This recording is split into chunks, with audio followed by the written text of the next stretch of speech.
Hello and welcome to this video companion series for PA 301. In this video, I'm going to discuss the Auer Deference, or what is also known as Auer Doctrine or Seminole Rock. Much like what we talked about before with the Chevron Doctrine, if there's a statute that is ambiguous, the court had traditionally said we are going to defer or we're going to abide by the decision of the agencies in the interpretation of the ambiguous statute. 2024 in Loper Bright, the Supreme Court overturned that previous pillar of administrative law. So I want to examine the Auer deference and what that looks like. So the Auer deference or Seminole Rock is when you have a regulation that is ambiguous. Remember, ambiguity with regards to regulation is it can be interpreted in multiple ways. Traditionally, what the court said is under Auer or Seminole Rock, we will defer to an agency's reasonable interpretation of its own regulation. When you examine this, the courts would say, hey, the agency's interpretation controls unless it is, quote, plainly erroneous or inconsistent with the regulation. First being articulated in 45 in Seminole Rock deference, reiterated again in 97 from the Auer, known as the Auer deference. There are two primary criticisms of the Auer deference. One, it creates a bad incentive for an agency to create vague or broad regulations, thus allowing agencies to clarify it later through interpretive action through the agency. So again, you can see it sort of encourages knowing that this deference is there for agencies to behave arguably in a not prudential manner. And finally, it goes to the heart of separations of powers, something we've talked about that ever since grade school, high school. You think we've discussed it enough, but no, there are three branches of government. Each branch of government has their own responsibilities. And when you combine quasi-legislative, Article 1, as well as interpretive power into one single body, then Auer deference raises what is known as separations of powers concerns that go back to the APA or the Administrative Procedure Act. Okay. The Supreme Court was itching to find a case to overrule this. Chief Justice Roberts in 2013 said, with regards to Auer, that he would like to await for a case in which the issue could probably be raised and argued. This is Decker. Justice Scalia was a little less patient in the same decision, said enough is enough. For decades and for no good reason, we have been giving agencies the authority to say what their rules mean. However great may be the efficiency gains derived from the Auer deference, beneficial effect cannot justify a rule that not only has no principled basis, but contravenes one of the great rules of separations of power. He who writes a law must not adjudge its violation. Not a happy camper, Scalia, with the Auer deference. Ironically, he wrote the majority or the unanimous opinion in Auer. So I don't know if he had buyer's remorse, but whatever. So they waited until a good case came by. Kisor v. Wilkie was this good case in 2019.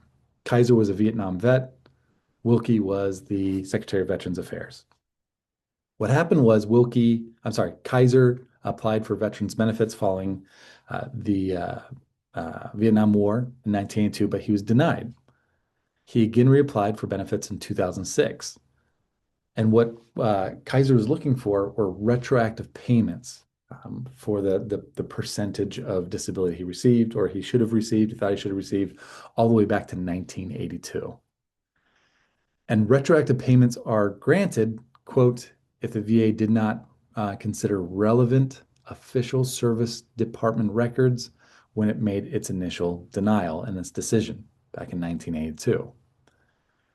Well, the procedure is slightly different since this is an administrative agency. It doesn't just go to a district court, appellate court, Supreme Court. It must follow through the administrative courts. So the Board of Veterans Appeals was the first court to hear this. And Kisor produced two records that the VA did not consider in 1982. However, it was argued by the Board of Veterans Appeals that they were not relevant because the records, quote, did not go to the reason for the denial that Kisor did not have PTSD. So I hope you're starting to see where that friction is right now. what is relevant? Rather, what the court decided was that, or the Board of Veterans Appeals decides that records only indicated that Kisor had been in combat, not that he had post-traumatic stress disorder. So therefore, the Board of Appeals held for Wilkie, Department of Veterans Affairs. Well, there's quite a few reasons for this. So for Kisor to appeal. So he appealed the board's decision to the Court of Appeals for the Federal Circuit. The issue before this court was like, what is relevant?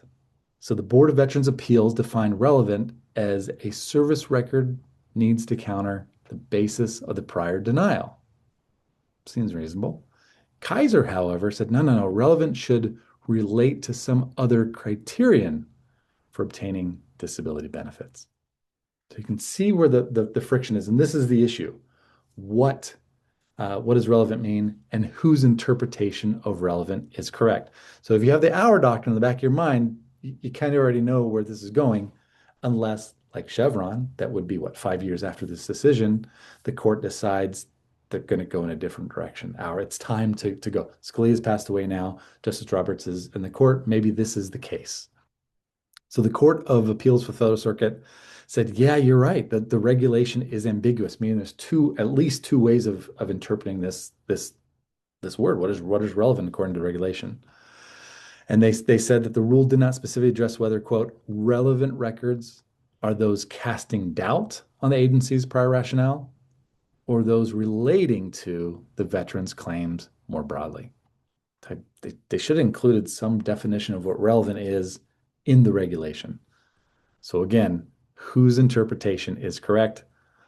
According to the Auer Deference, it's the agency's interpretation. Since they're the ones that control the regulation, they're the ones that helped to create it. They are the ones that should uphold unless plainly erroneous or inconsistent with the regulation.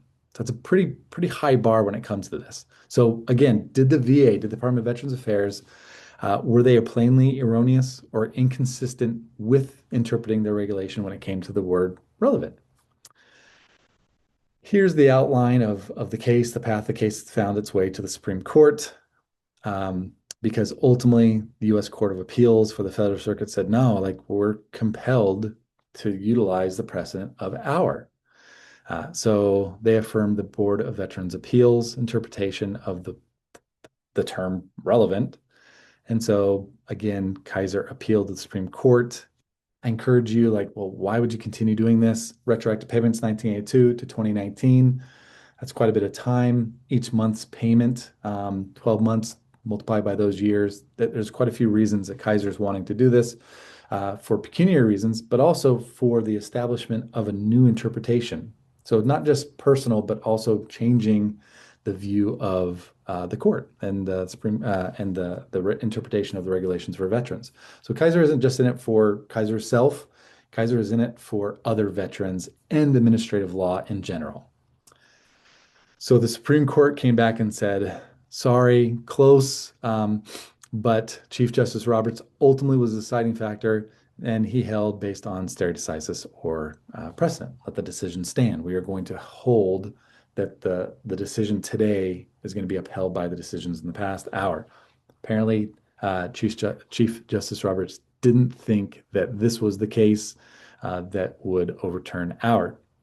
So they declined to overrule Seminole Rock Auer. You're going to hear it both ways. Same thing. But what they did was they significantly limited the deference and how it applies to agencies. So there's 5 steps that the court articulated.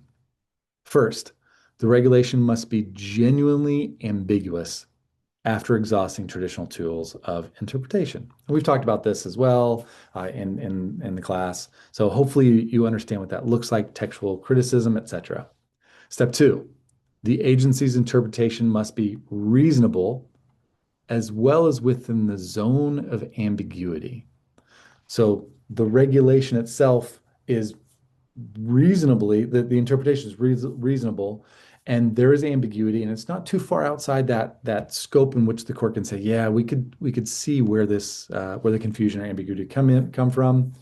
And so therefore, with that taking place, the agency's interpretation must be authoritative and official, must be within their substantive expertise, as well as reflect a fair and considered judgment. Or another way of interpreting that would be not a convenient litigating position.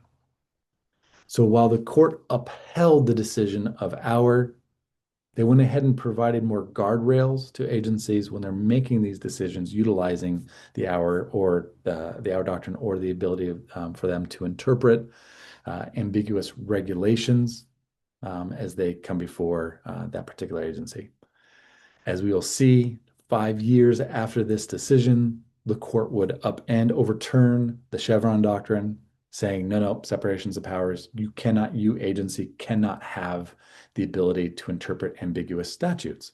And so that is no longer within your purview. It is in ours. So you can see, and we've talked about this before, hopefully you can see that there is an evolution in the court to bring a brighter line of distinction between the executive branch and the legislative branch and the judicial branch. These three branch separations of powers, Article 1, Article 2, Article 3, and this is just part of that evolution. Will there be more? No doubt. This is part of the joy of what makes administrative law so fascinating.